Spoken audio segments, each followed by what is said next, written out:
Welcome to The Conspiracy Show. My name is Richard Sarat. The Manchurian Candidate is the name of a political thriller movie based on the 1959 novel of the same name by Richard Condon. It's about the son of a prominent U.S. political family who has been brainwashed into being an unwitting assassin for the Communist Party. But is it possible to brainwash or program someone to kill? Are some secret intelligence organizations using mind control to turn unwitting participants into patsies, spies, and assassins? We'll meet several researchers who believe not only is it possible, but that Manchurian candidates have been created through covert programs like MKUltra, projects Artichoke and Bluebird. We'll learn that infamous triggermen like Oswald, Sirhan Sirhan, Mark David Chapman, even bombers such as Timothy McVeigh and Ted Kaczynski may have all been programmed assassins. And tonight's skeptic will weigh in ready and willing to refute all of these claims. Me? I just want the truth, and I'm willing to follow the truth wherever it leads. It is time to redefine reality. Genetic enigma, a human alien hybrid. That's how cynical I am now about the process. Is it possible technology can alter weather patterns created by the has been engineered by the Illuminati? There's no doubt. I'm here in Charlotte, North Carolina to meet with an author and researcher, and he's going to tell me about the shadowy men behind some of the most famous assassins and triggermen in history. Jerry, welcome to The Conspiracy Show. Of course, we refer to the programmed assassin now as Manchurian Candidates, which comes from the 1959 book by Richard Condon and the subsequent movie in 1962. Right. How did Condon know about this stuff? Well, it makes you wonder if he had high-level friends or not, because he predicted, after this novel came out and then the movie came out, everyone thought that he had inside information that he must have, because the parallels were so obvious. For example, he predicted that in the movie, the plot of the movie is that an American soldier would go behind enemy lines in a communist country and be programmed through mind control, return to the United States, and kill an American president who was deemed soft on communism.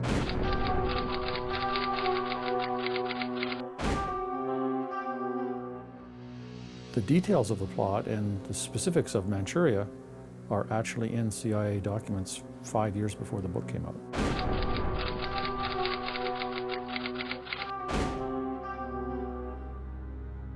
Richard Condon's novel, The Manchurian Candidate, based on your experience, your research, how accurate is that?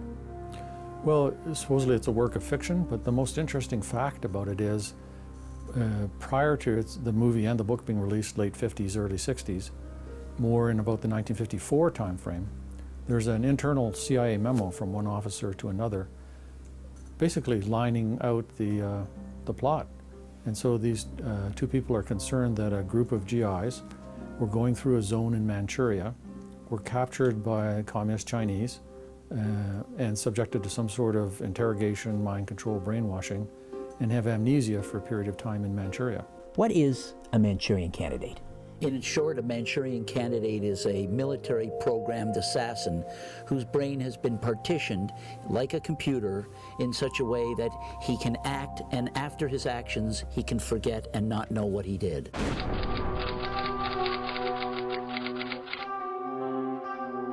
There was a memo from the 1950s where the CIA had proposed taking a defector and brainwashing him into committing an unwitting assassination against an American official if necessary. And then this assassin would be disposed of while in police custody following the crime. And that turns out is exactly what happened to Lee Harvey Oswald when he killed an American official named John F. Kennedy and was disposed of in front of the entire world in the basement of the Dallas City Jail the next day. What was the CIA's interest in killing JFK and having Johnson take over? What was their motivation for carrying that out? If they wanted to assassinate a public figure, why wouldn't it have been Nikita Khrushchev?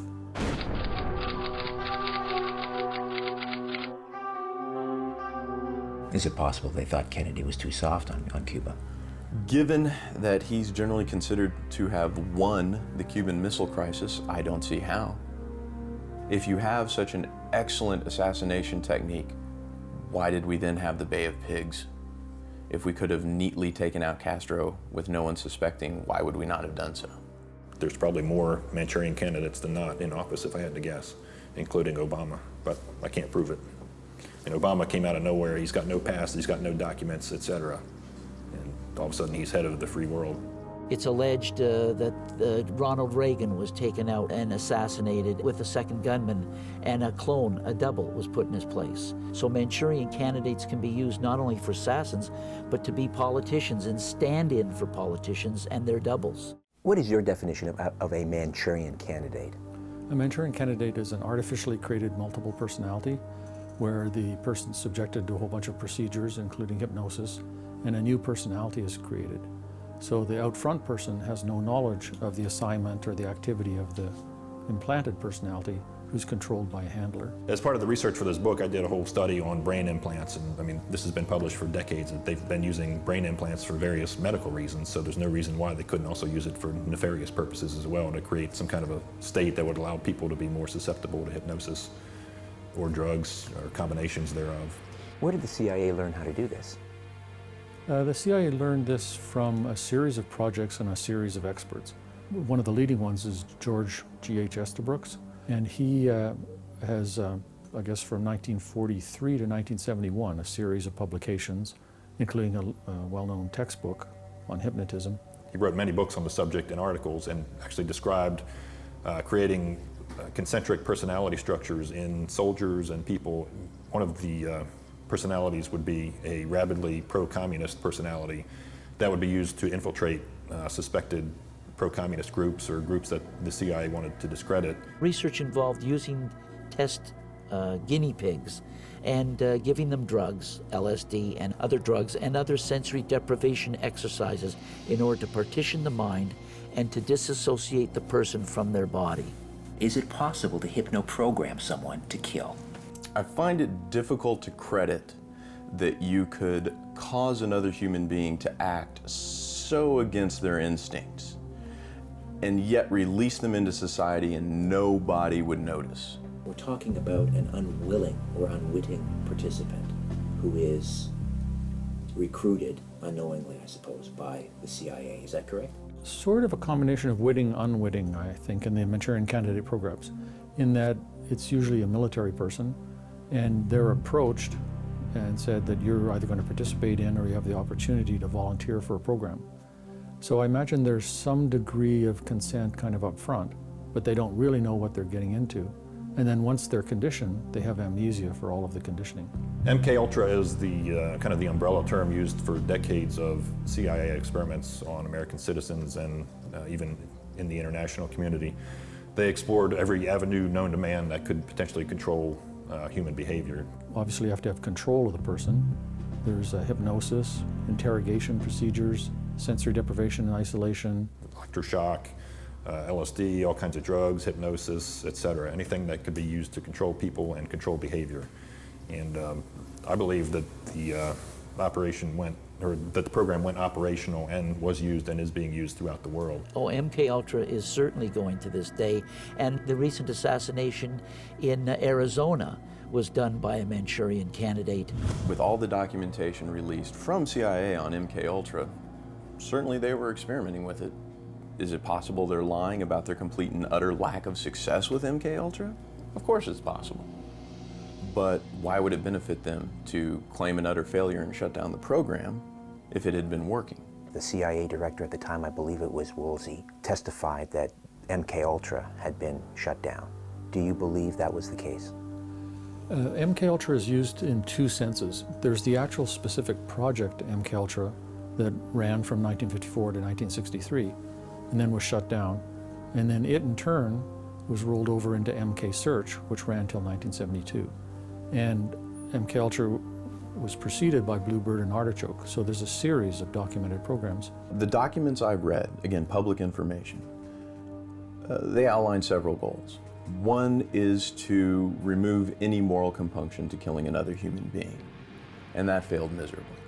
Another was to make soldiers or operatives almost suicidally brave And while the former succeeded, the latter didn't. I can't say that they succeeded in either goal. If they had, the information wouldn't be public and the program might still be continuing. When Congress started to investigate it, they claimed that they had never actually made any progress and that they had actually destroyed all the documents, so we don't really know. Since then, you've had a change of heart in American politics and in the intelligence community both. And it's whether you attribute that to morals or just a complete lack of viability, it seems to have been completely shut down. Do you think that mind control techniques could be used on an unwilling participant for other objectives rather than murder? Let's say to use someone as some sort of a mule, a spy who could deliver information to another agent without knowing what they were carrying. Why would you need mind control when chances are you can find someone who's perfectly willing to do it without? Really, there's no particular limit to the skill that the implanted personality can have or the type of mission that he can conduct. Certainly people act as mules all the time. Anything from surveillance, penetration, document retrieval. Certainly people act as intelligence officers and intelligence agents all the time. Recruitment of subjects or assassinations or any other military function. So you can recruit a soldier, recruit any civilian, put them through training and get them to go shoot the enemy, infiltrate, penetrate. None of these things are amazing or different from normal. The whole purpose of the Manchurian Candidate is not to get them to do something, it's all about the amnesia. Creating the amnesia so that the person's resistant to interrogation and can be a very convincing sleeper. I really don't know what the situation is about. Nobody has told me anything except that I'm accused of murdering a policeman. I know nothing more than that. Why wouldn't they just hire a professional hitman or a mobster to do it? Wouldn't that be easier? It wouldn't, because they have a lot of enemies, and if their enemies get control and kidnap the actual assassin, they can deprogram them. What about John Lennon's killer, Mark David Chapman? Any signs there that he may have been programmed to kill?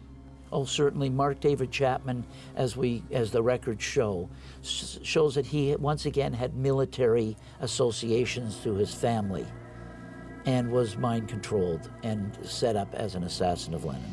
Mark David Chapman fits the profile a little bit in that he did travel around extensively. He was in Beirut and other locations. Whether that was under just normal, conventional civilian kind of framework, or that was all cover for training abroad. What about the Unabomber, Ted Kaczynski? Any evidence that he may have been a programmed killer? Oh, the DC snipers, Kaczynski, all the John Doe 1 and 2s, McVeigh at Oklahoma, they're all come out of the same, cut from the same cloth. They're all part of Tavistock's MKUltra military assassination program. Is there a triggering mechanism, like in the movie The Manchurian Candidate? The phone rings and someone on the other line says, "Why not pass the time with a little solitaire?" Or is that Hollywood depiction? The triggering mechanisms are described in great detail in the CIA documents. Can include verbal instructions, tones or signals over the phone, hand signals. Really, there's no limit to the type of signal that can be used. So yes, there are definitely triggers, and depending on how good the hypnotist is and how willing the subject is, that they can definitely bring them in and out of the hypnotic state without anyone knowing. Following the assassination of John Lennon. Right. He basically stood there, waited for the police. He had the well-thumbed copy of Catcher in the Rye in his hip pocket. His behavior seems rather almost robotic, which would tend to suggest some sort of mind control. The Catcher in the Rye, I've heard that popular theory before, you know, the Book of Assassins. Hinckley was carrying a copy as well. Whether Hinckley was emulating Chapman or whether it's coincidence, I still can't credit that with brainwashing. You will assassinate this figure, and by the way, buy yourself a copy of Catcher in the Rye. Why would anyone institute that program? But what about these cases of mass shootings, mass murders, like the Virginia Tech shooter? Are they displaying the symptoms of a mind control victim? When we have a mass shooting, such as Fort Hood or at Virginia Tech, I would follow the same procedure. Okay, this may be just a lone nut. This may be some sort of political group or agitated group of some kind with no mind control. or this could be a Manchurian Candidate. If he were a Manchurian Candidate programmed by an intelligence group, what would be the motive? Why would they be targeting innocent civilians? The first thing I would want to do, which I did, was get the names of all the victims, all the professors, and then look at what kind of research they were involved in. What was their background? Were any of them military contractors? Were any of them political radicals? So could one of them be a target and the rest is collateral damage? Or some sort of stirring up unrest and fear to promote either the war on terror or greater control of the populace by the government? Create commotion as a way of keeping control, and so they're attacking the nation states with assassins and terrorism as a way of strengthening their power. When Oswald was interviewed before he was shot, obviously, Right. and Sirhan, both either claimed to have no knowledge or no memory. Sirhan didn't deny that he perhaps shot Bobby, but claimed he had no memory of the incident. They seem to be genuine on the surface. We will always have sociopaths or simply the mentally ill, some of whom are violent. That doesn't strike me as brainwashing. That strikes me as someone who's completely unaware of consequences. I think a simpler explanation would be mental illness. I would credit that before brainwashing. Clearly, you cannot be a well-adjusted member of a society and assassinate a political figure. Well, the ordinary person, Richard, is taught to believe that history happens by accident, but the upper echelons know that history is planned. As researchers, we examine and talk from court documents. We don't give our own opinion. And there's so many documents available on the internet that allow people to see what was really going on. All they have to do is scratch the surface and go after them. I don't know if you've heard of Operation Mockingbird, which was the CIA's program to infiltrate the mass media, to plant disinformation and discredit conspiracy theorists about its own operations, etc.